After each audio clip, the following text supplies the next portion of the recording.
Et tout de suite, départ pour une île malgache magnifique avec notre steward préféré, Paul. Bonjour. Bon, c'est moi le steward. Oui, c'est vous. Aujourd'hui, c'est vous. Bonjour. Tant que vous n'êtes pas pilote de l'avion, ça va. Ah bah oui, non, vaut mieux pas, non. Bonjour Gérard Ouareau. Bonjour. Alors, on va partir à Madagascar, mais un petit peu de patience quand même.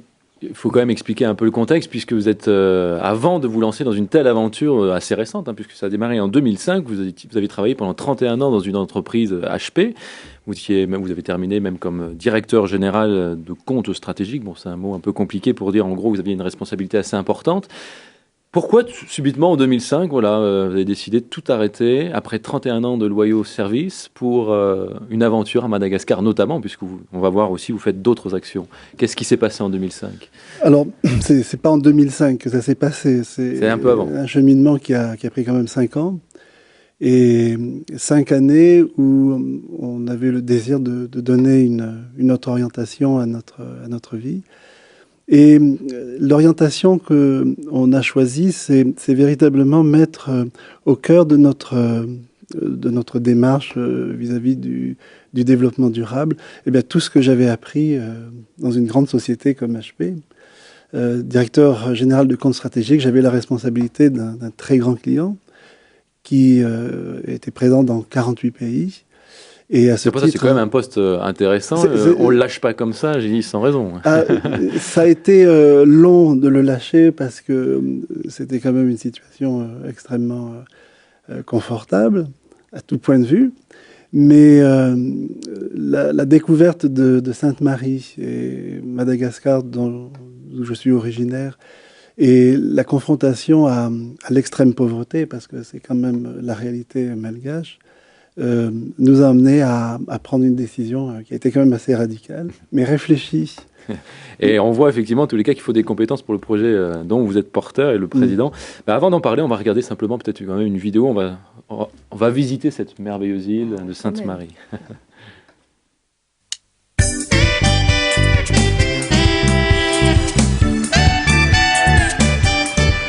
Le projet Danzaha est un projet humanitaire innovant dont le but est la construction d'une clinique médico-chirurgicale sur l'île de Sainte-Marie à Madagascar.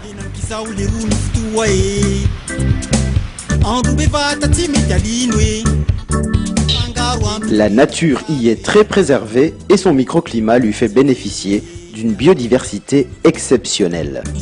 Dans ce cadre encore très préservé, vivent 20 000 habitants dont les principales activités sont la pêche, l'agriculture et le tourisme. En termes d'indice de développement, Sainte-Marie, à l'égal de Madagascar dans son ensemble, est au bas de l'échelle, 145e rang sur 182 pays. L'objectif du projet Danzaha est ambitieux. Apporter des soins de qualité aux 20 000 habitants de l'île Sainte-Marie. Nous allons construire une clinique médico-chirurgicale associant tous les services nécessaires. Urgence, polyclinique, hospitalisation, maternité, chirurgie et bloc opératoire. C'est dans le parfait respect de cette nature que nous souhaitons intégrer au terrain Danzaha un écolodge qui s'étendra en 25 bungalows répartis sur le lagon, la plage et les terres.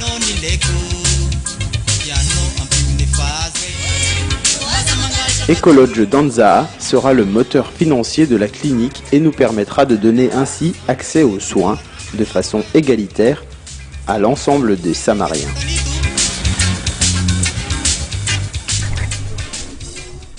Voilà, alors Madagascar est frappé d'une manière générale par la pauvreté, pas seulement l'île de Sainte-Marie. Alors pourquoi spécifiquement cette île ? Est-ce que ces 27 000 habitants, eux, sont coupés de toute possibilité de soins ?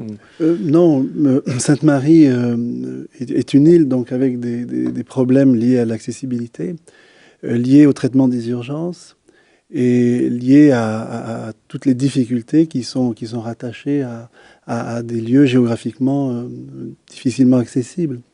Et il y a des relations maritimes, des relations également aériennes, mais qui sont beaucoup trop aléatoires. Et aujourd'hui, quand vous êtes confronté à Sainte-Marie à une situation d'urgence, ça risque de devenir très compliqué pour vous.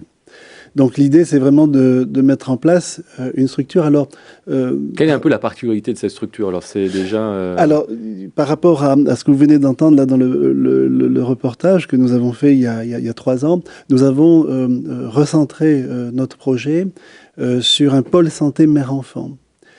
Pôle santé mère-enfant, donc le suivi des grossesses, le suivi des accouchements, la prise en compte de la mortalité néonatale des enfants de moins d'1 an, de moins de 5 ans, qui est extrêmement élevée à Madagascar.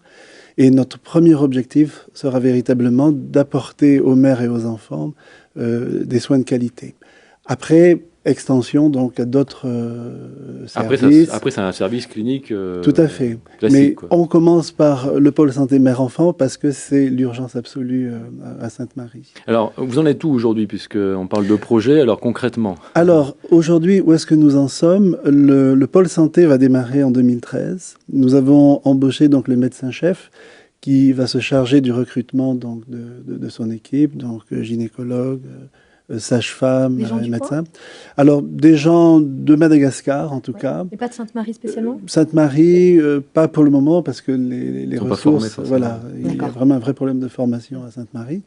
Et nous venons également d'embaucher notre directeur de projet, donc celui qui va coordonner l'ensemble de l'activité économique qui va financer le projet sanitaire.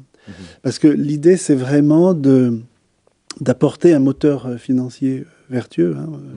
Mais le but, c'est pas simplement de recueillir des fonds pour mettre ça en place, mais c'est que ce soit autonome, quoi, finalement, tout à fait. Sur le long terme. Recueillir des fonds pour que ça soit autonome, ça, c'était le développement il y a 20 ans. Voilà. Il y a 20 ans. Ouais. C'est-à-dire quand on finançait des projets par des dons qui venaient de l'étranger. Le projet, là, c'est véritablement apporter à côté de ce pôle santé, le moteur économique qui va permettre de financer une partie des soins, des frais. Voilà, donc vous comptez beaucoup sur les entreprises malgaches, notamment? Alors, on a créé des micro-entreprises qui vont être ce moteur financier. Et j'ai la responsabilité de mettre en place le plus gros projet économique qui va permettre de financer la structure, qui est un projet d'écologe, donc un projet touristique.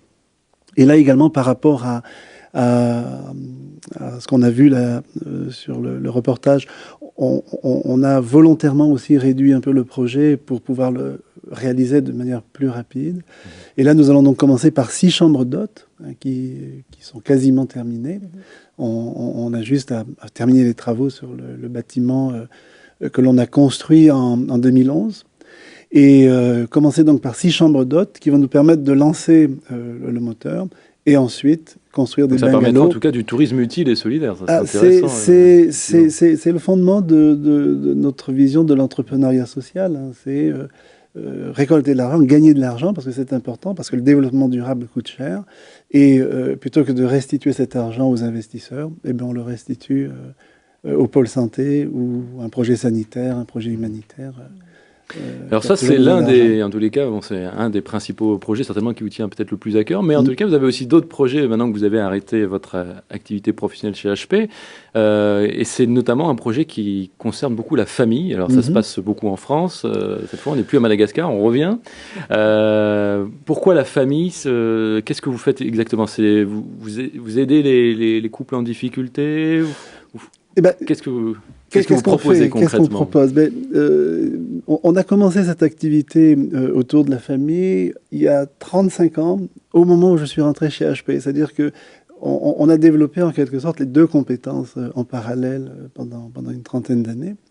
Et pourquoi la famille? Parce que c'est le lieu de la relation, c'est le lieu de l'échange, c'est le lieu de la communion, c'est le lieu du partage. Et c'est aussi un lieu inévitable de conflits et de difficultés. Et ce qui nous a emmenés au conseil conjugal, ma femme et moi-même, c'est comprendre qu'est-ce qui se passe, quels sont les mécanismes qui se jouent chez un homme et une femme, pour que parfois les relations puissent évoluer. Donc dans le cadre de cette mission vie et famille, donc vous proposez des séminaires alors pour les futurs couples, c'est ça? Pour les couples, les jeunes couples? On propose des séminaires sur tous les thèmes qui concernent la vie de relation. que ce soit en famille, que ce soit en couple, que ce soit dans le milieu du travail, que ce soit dans le cadre de communautés religieuses, que ce soit dans le cadre d'associations. Tous les